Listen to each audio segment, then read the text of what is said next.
I'm Ahmos Hassan, a manager producer, and I produce television, film, or live events.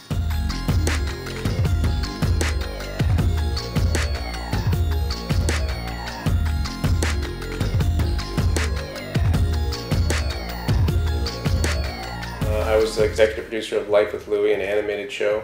We won a couple Emmys and 3 Humanitas Awards.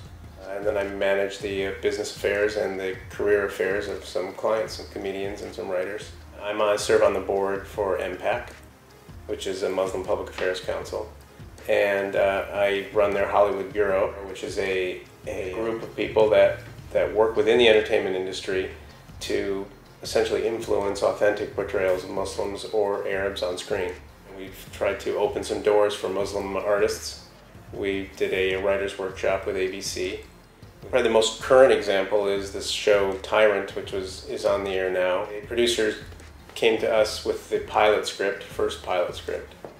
And we read that script and we had a number of comments and issues with it. So we influenced the direction of that pilot, and then I think we continue now every week. We engage and consult with the producers who have been really very great about it and try and restrict any sort of use of stereotypes or reduce stereotypes if we can, or misinformation.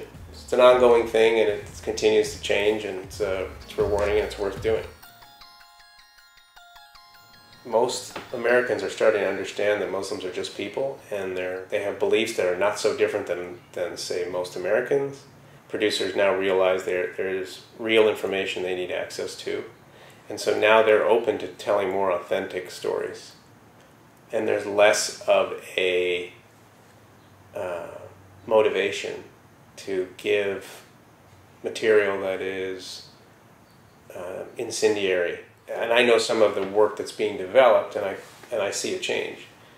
And it's being done not only from Muslim artists, it's being done from Jewish producers, Christian producers, you name it. They see it as an opportunity to put good stories on screen. You know, people ask me, what's my ethnicity? And then when I tell them, then they might be curious and tell them a little bit about it. And then the more they get to know me, they might realize how some of my cultural leanings are, because I grew up in an Egyptian family. And my parents have influenced me a great deal. My parents are the greatest blessing I've ever had. So it's influenced how I grew up in this culture. And we've assimilated really well, and really, in essence, really couldn't ask for much more. I'm not known as the Muslim producer or Muslim manager, and I don't identify myself that way. Although they know me that I am Muslim and I am Egyptian, but they like to deal with me for who I am, I think, versus my culture. If you look back in American history, many cultures have gone through this same cycle that we are in now. You know, they go through this period of misunderstanding. It happens overseas, and then it comes here, and there's a misunderstanding, and then, you know, the Americans sort of search for information, and then it starts out with the liberals, and then it becomes more mainstream. I don't see anything different for us in this country that will prevent us from eventually getting to the point where we're fully understood, and then we'll see who's next.